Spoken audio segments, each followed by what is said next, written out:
हाँ जी मेरे प्यारे बच्चों, अज आपां तीजी क्लास के वातावरण का पहला पाठ परिवार अते रिश्ते पढ़ांगे। प्यारे बच्चों, असी सारे इकल्ले रहण की थां समूह विच रहना पसंद करते हाँ। जिवें किरण, उसका भरा अते उन्हां दे माता जी एक घर विच रहिंदे हन।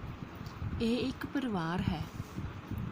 परिवार के सारे जी रल मिल के रहंदे हन। आओ कुछ परिवारां नाल जाण पछाण करिए। आ देखो बेटा, ये हैगा किरण का परिवार, जिस विच किरण, उसका भरा ते उसके मम्मी डैडी हैं। ठीक है जी। किरण के घर विच 4 जी हैं। किरण, उसके माता जी, पिता जी अते उसका छोटा भरा सोनू। उसके माता जी बैंक विच नौकरी करते हैं, जबकि उसके पिता जी बैंक विच नौकरी करते हैं, जबकि माता जी स्कूल अध्यापका हैं। 2 साल पहला वो सारे किरण के दादा दादी के नाल एक घर विच ही रहंदे सन, पर किरण के पिता जी नूं शहर विच नौकरी मिलन करके वो चारे हुण इत्थे शहर विच रहन लगे हैं। अगे हैगा बेटा कुलदीप का परिवार। कुलदीप का घर बहुत वड्डा है। उसके पिता अवतार सिंह खेती का काम करते हैं।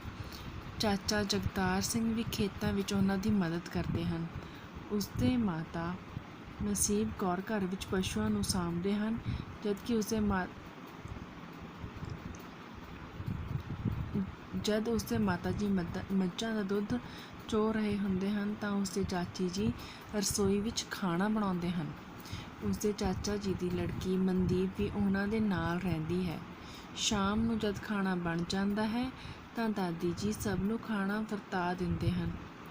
कल शाम दादी माँ खाना वरता रहे सन तो कुलदीप बाहरों खेडदा होया आया तो सीधा ही रोटी वाली थाली ते जा चिंबड़िया।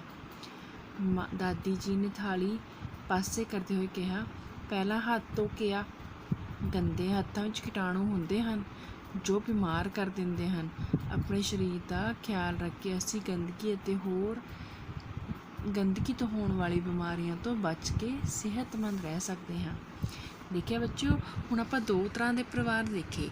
एक सी किरण का परिवार है ना, ते दूजा सी कुलदीप का परिवार। किरण के परिवार सिर्फ 4 जी सी, लेकिन कुलदीप का परिवार देखो किड्डा वड्डा है ना। इस विच उस दादा दादी, चाचा चाची, उहदे मम्मी पापा है ना, नाल उहदे चाचा चाची की बेटी, ये सब इकट्ठे रहंदे ने। ये हुंदे बेटा संयुक्त परिवार। संयुक्त मतलब इकट्ठे रहंदे ने, है ना।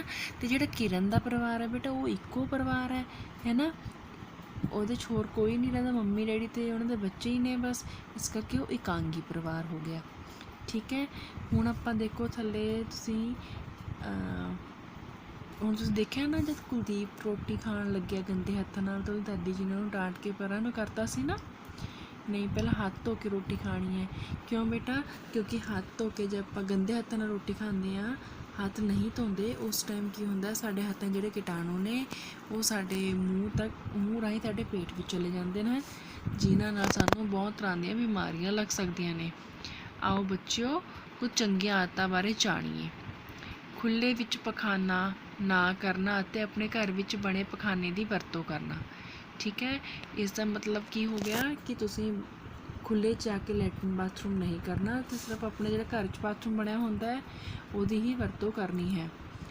रोज़ अपने दंदां नूं साफ करना। ठीक है।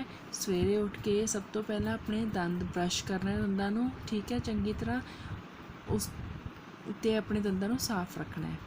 तीजा नंबर तक है पानी की दुरवरतों ना करना। बेटा ये सब तो इंपॉर्टेंट भी हैगा अज के टाइम में, क्योंकि पानी अपना पीने वाला बहुत घटता जा रहा है ना।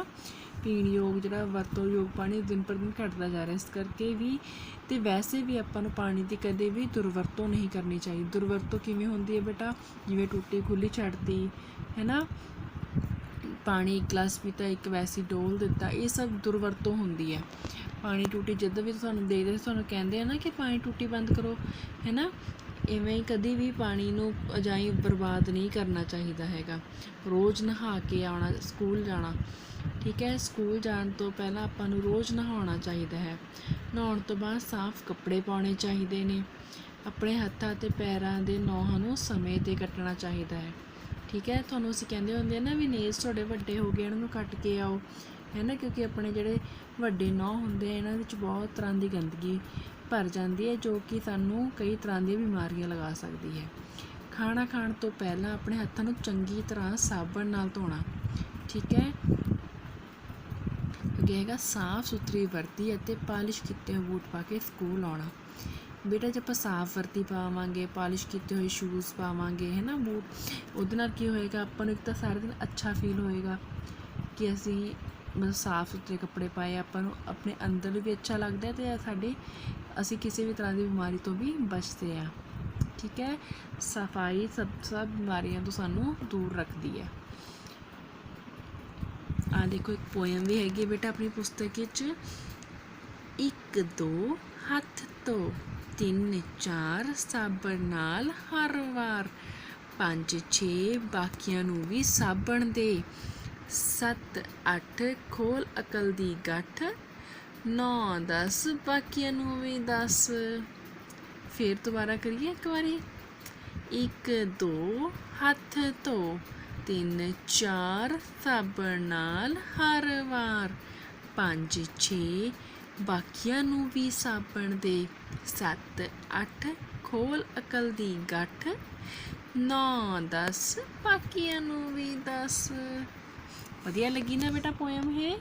ਤੇ ਤੋਂ ਬਾਅਦ ਹੁਣ ਇਸ ਪੋਇਮ ਨੂੰ ਤੁਸੀਂ ਯਾਦ ਵੀ ਕਰ ਲਿਓ, ਠੀਕ ਹੈ। ਉਸ ਤੋਂ ਬਾਅਦ ਆਪਣੀ ਪਾਠ ਪੁਸਤਕ ਵਿੱਚ ਆਉਂਦੀ ਹੈ ਇੱਕ ਕਿਰਿਆ। ਕਿਰਿਆ ਕੀ ਹੈ? ਤੁਹਾਡੇ ਘਰ ਵਿੱਚ ਕੌਣ ਕੌਣ ਹੈ, ਉਹਨਾਂ ਦੇ ਨਾਂ ਲਿਖੋ ਅਤੇ ਦੱਸੋ ਕਿ ਉਹ ਤੁਹਾਡੇ ਕੀ ਲੱਗਦੇ ਹਨ। ਜਿਵੇਂ ਕੁਛ ਵੀ ਸੋਚੋ, ਮਤਲਬ ਜਿਵੇਂ ਕੁਲਦੀਪ ਸਿੰਘ ਹੈ, ਕੁਲਦੀਪ ਸਿੰਘ ਤੁਹਾਡੇ ਕੀ ਲੱਗਦੇ ਨੇ? ਪਿਤਾ ਜੀ, ਦਾਦਾ ਜੀ, ਹੈ ਨਾ। ਜੋ ਵੀ ਮਤਲਬ ਤੁਹਾਡੇ ਘਰ ਦੇ ਮੈਂਬਰ ਨੇ, ਇੱਕ ਪਾਸੇ ਉਹਨਾਂ ਦਾ ਨਾਂ ਲਿਖਣਾ ਹੈ ਅਤੇ ਦੂਜੇ ਪਾਸੇ ਉਹਨਾਂ ਨਾਲ ਤੁਹਾਡਾ ਕੀ ਰਿਸ਼ਤਾ ਹੈ, ਉਹ ਰਿਸ਼ਤਾ ਲਿਖਣਾ ਹੈ ਕਿ ਤੁਹਾਡੇ ਦਾਦਾ ਜੀ ਨੇ, ਚਾਚਾ ਜੀ ਨੇ, ਮੰਮੀ ਨੇ, ਦਾਦੀ ਹੈ ਨਾ, ਭਰਾ ਹੈ, ਭੈਣ ਹੈ, ਜੋ ਵੀ ਨੇ, ਹੈ ਨਾ, ਠੀਕ ਹੈ ਬੇਟਾ। ਅੱਗੇ ਹੈਗਾ ਹੁਣ ਇੱਕ ਤੀਜਾ ਪਰਿਵਾਰ ਆਪਾਂ ਨੂੰ ਮਿਲਣ ਲੱਗਿਆ, ਪੰਮੀ ਦਾ ਪਰਿਵਾਰ। ਪੰਮੀ ਆਪਣੇ ਨਾਨਕੇ ਘਰ ਰਹਿੰਦੀ ਹੈ। ਉੱਥੇ ਉਸਦੇ ਮਾਮਾ ਮਾਮੀ ਅਤੇ ਨਾਨਾ ਨਾਨੀ ਵੀ ਰਹਿੰਦੇ ਹਨ। ਨਾਨਕਾ ਘਰ ਹੈ ਨਾ, ਇਸ ਕਰਕੇ ਉੱਥੇ ਮਾਮਾ ਮਾਮੀ ਅਤੇ ਨਾਨਾ ਨਾਨੀ ਨੇ। ਪੰਮੀ ਨੂੰ ਇੱਕ ਦਿਨ ਟਰੰਕ ਵਿੱਚ ਕੁਝ ਗੁੱਡੀਆਂ ਲੱਭ ਗਈਆਂ।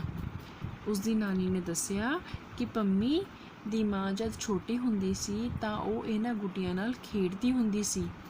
ਪੰਮੀ ਨੂੰ ਬੜੀ ਹੈਰਾਨੀ ਹੋਈ ਕਿ ਉਸਦੀ ਮਾਂ ਵੀ ਕਦੀ ਇੰਨੀ ਛੋਟੀ ਹੁੰਦੀ ਸੀ। ਪੰਮੀ ਦੀ ਨਾਨੀ ਨੇ ਸਮਝਾਇਆ ਕਿ ਉਸਦੀ ਮਾਂ ਪਹਿਲਾਂ ਇਸ ਪਰਿਵਾਰ ਦੀ ਮੈਂਬਰ ਸੀ, ਜਦ ਕਿ ਵਿਆਹ ਪਿੱਛੋਂ ਉਹ ਹੁਣ ਪੰਮੀ ਦੇ ਦਾਦਕੇ ਪਰਿਵਾਰ ਦੀ ਮੈਂਬਰ ਬਣ ਗਈ, ਠੀਕ ਹੈ।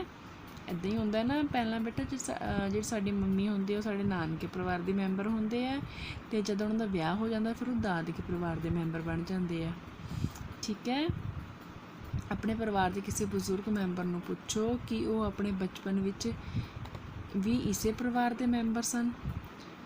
ਜਿਵੇਂ ਤੁਸੀਂ ਆਪਣੀ ਦਾਦੀ ਜੀ ਨੂੰ ਪੁੱਛੋ, ਹੈ ਨਾ, ਕਿ ਉਹ ਇਸੇ ਪਰਿਵਾਰ ਦੀ ਸੀ। ਆਪਣੀ ਮੰਮੀ ਨੂੰ ਪੁੱਛ ਸਕਦੇ ਹੋ ਤੁਸੀਂ, ਹੈ ਨਾ, ਅਤੇ ਆਪਣੀ ਬੂਆ ਨੂੰ ਵੀ ਪੁੱਛ ਸਕਦੇ ਹੋ ਕਿ ਉਹ ਕਿਹੜੇ ਪਰਿਵਾਰ ਦੇ ਮੈਂਬਰ ਨੇ ਹੁਣ ਅਤੇ ਪਹਿਲਾਂ ਕਿਹੜੇ ਪਰਿਵਾਰ ਦੇ ਸੀ।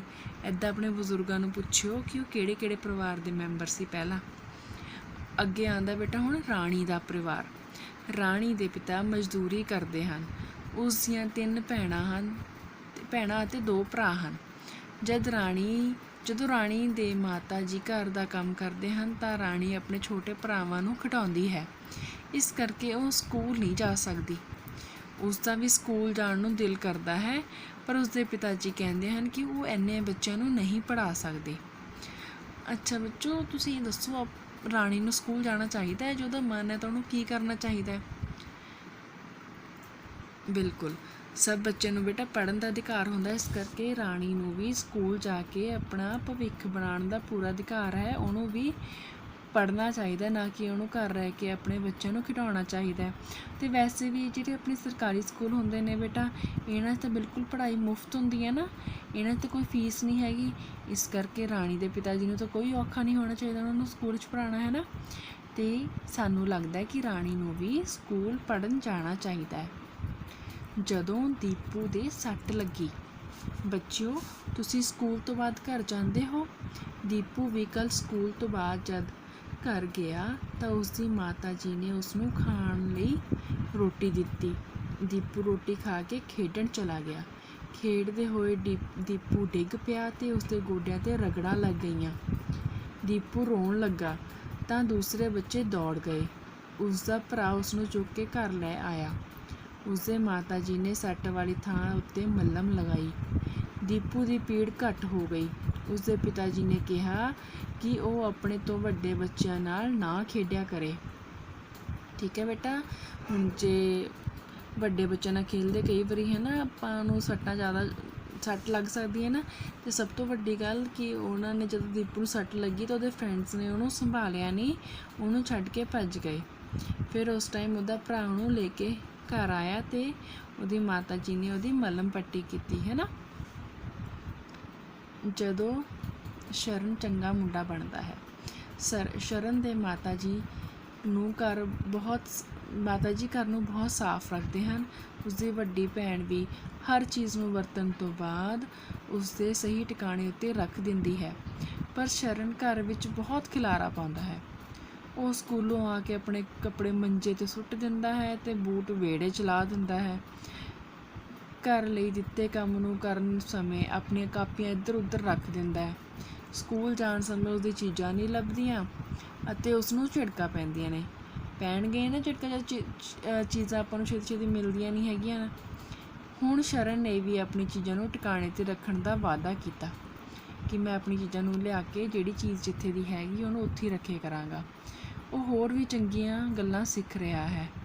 ਸ਼ਰਨ ਨੇ ਦੇਖਿਆ ਕਿ ਜਦ ਉਸਦੇ ਪਿਤਾ ਜੀ ਬਾਹਰੋਂ ਆਉਂਦੇ ਹਨ ਤਾਂ ਉਹ ਉਸਦੇ ਦਾਦਾ ਜੀ ਦੇ ਪੈਰੀਂ ਹੱਥ ਲਾਉਂਦੇ ਹਨ।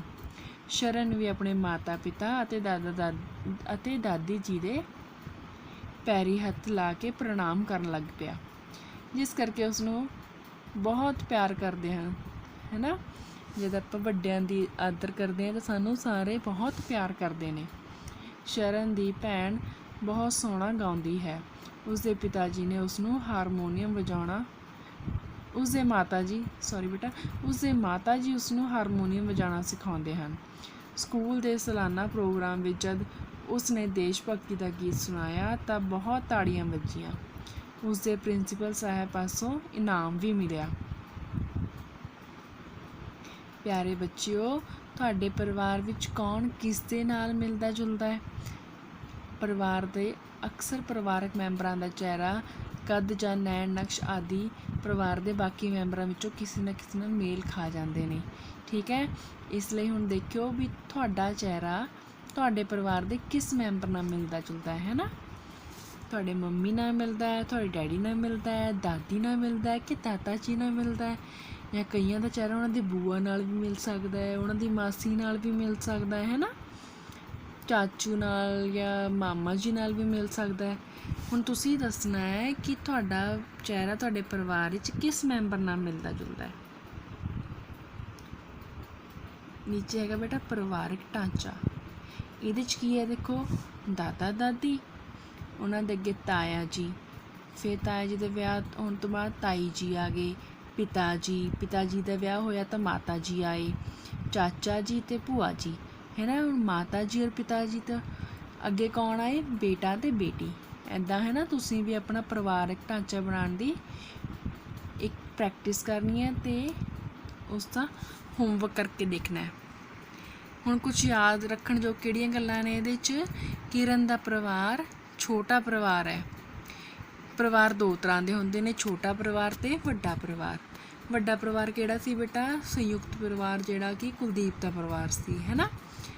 ਅੱਗੇ ਤੀਜਾ ਪੁਆਇੰਟ ਕੀ ਹੈ ਇਸ ਪਾਠ 'ਚ ਯਾਦ ਰੱਖਣ ਵਾਲਾ ਆਪਾਂ ਨੂੰ? ਕੀਟਾਣੂ ਸਾਨੂੰ ਬਿਮਾਰ ਕਰ ਦਿੰਦੇ ਨੇ। ਸਾਨੂੰ ਵਸਤੂਆਂ ਨੂੰ ਵਰਤਣ ਤੋਂ ਬਾਅਦ ਟਿਕਾਣੇ 'ਤੇ ਰੱਖਣਾ ਚਾਹੀਦਾ, ਜਿਵੇਂ ਸ਼ਰਨ ਨੇ ਰੱਖਣਾ ਸਿੱਖ ਲਿਆ ਸੀ ਨਾ। ਅਤੇ ਹੋਰ ਕੀ ਹੈ, ਹਰ ਬੱਚੇ ਨੂੰ ਸਕੂਲ ਵਿੱਚ ਪੜ੍ਹਨ ਜ਼ਰੂਰ ਜਾਣਾ ਚਾਹੀਦਾ ਹੈ। ਠੀਕ ਹੈ, ਸਾਨੂੰ ਹੱਥ ਧੋ ਕੇ ਭੋਜਨ ਕਰਨਾ ਚਾਹੀਦਾ ਹੈ। ਠੀਕ ਹੈ ਬੇਟਾ, ਇਹ ਜ਼ਰੂਰੀ ਗੱਲਾਂ ਸੀ ਜਿਹੜਾ ਆਪਾਂ ਇਸ ਪਾਠ ਵਿੱਚੋਂ ਸਿੱਖੀਆਂ ਨੇ। ਇਸ ਤੋਂ ਬਾਅਦ ਜਿਹੜੇ ਇਸ ਪਾਠ ਦਾ ਅਭਿਆਸ ਹੈ ਉਸ ਦੀ ਮੈਂ ਤੁਹਾਨੂੰ ਪਿਕਸ ਸੈਂਡ ਕਰ ਦਾਂਗੀ। ਥੈਂਕ ਯੂ ਬੇਟਾ।